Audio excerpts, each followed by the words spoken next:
I am delighted to be here, to be right here with all of you, all of us here together. You see, when I was invited to come and talk at Zeminar this year, I had one of those moments where you look over your shoulder and you wonder, who are they really talking to? I'd heard of Zeminar, and many of our students had attended. And I was aware of some of the big names that have stood on this seminar stage. Panty Bliss, Niamh Fitzpatrick, Blind Boy, Brezzy. And I wondered what I had to contribute to this experience. What I had to contribute to our experience in this space. You see, this time last year, I was thinking about an entirely different space. A couple of months earlier, I had been diagnosed with cancer. And I was about to head into radiotherapy. And I learned that I would have to enter into a large, sterile room with harsh corners and strange whirling machines.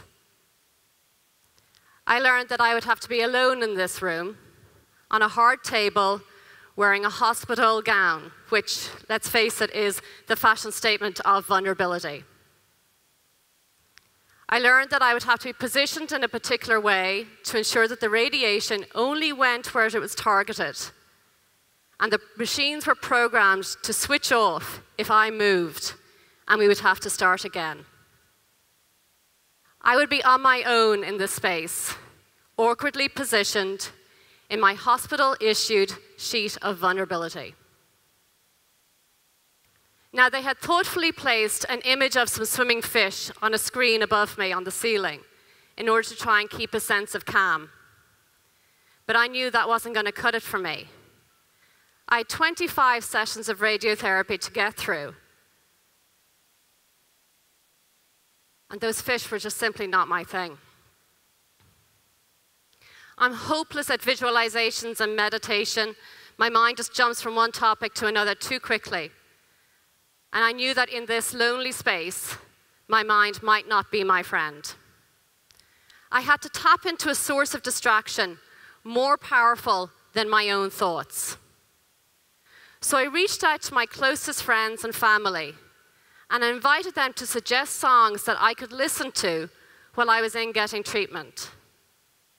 Now, I was very clear. I wanted them to choose songs that they wanted me to listen to, not to choose songs that they thought I would pick.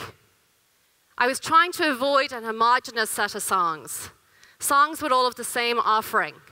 I needed diversity. And man, did I get an amazing selection.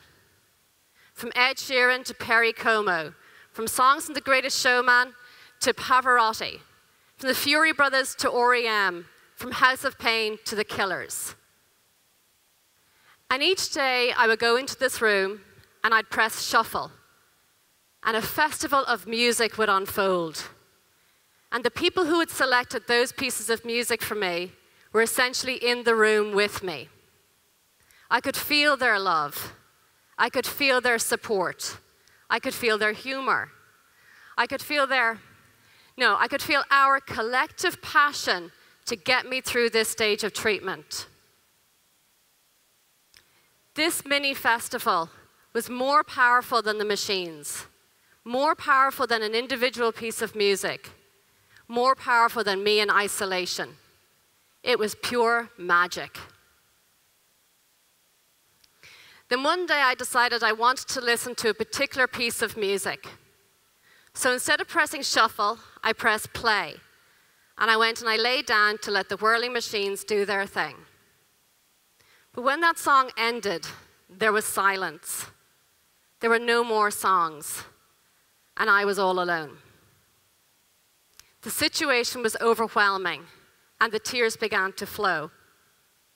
Now, I'm not a pretty crier. I'm a whole body crier. So it took every bit of effort to keep still as the tears flowed down the side of my face and began to puddle at the side of my neck. I realized I had messed with the process. I had tried to control it, and in so doing, I had choked it of its power. I had started this process, this mini festival, I needed to trust it. I needed to embrace the diversity of offerings. Sure, there were some songs I clicked with more than others, but I became curious about the offerings of all of them. What was it in that song or piece of music that that family member or friend wanted me to hear? And as I became curious, I came to value and depend on all of them.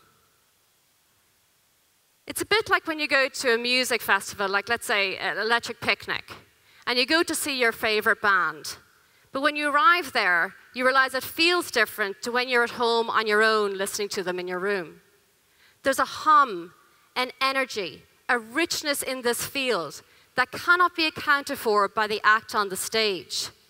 It is more than them, more than you and your friends, more than the support act, more than the amazing girl off to the side with her makeshift set of drums, and more than the guy with the cool dance moves.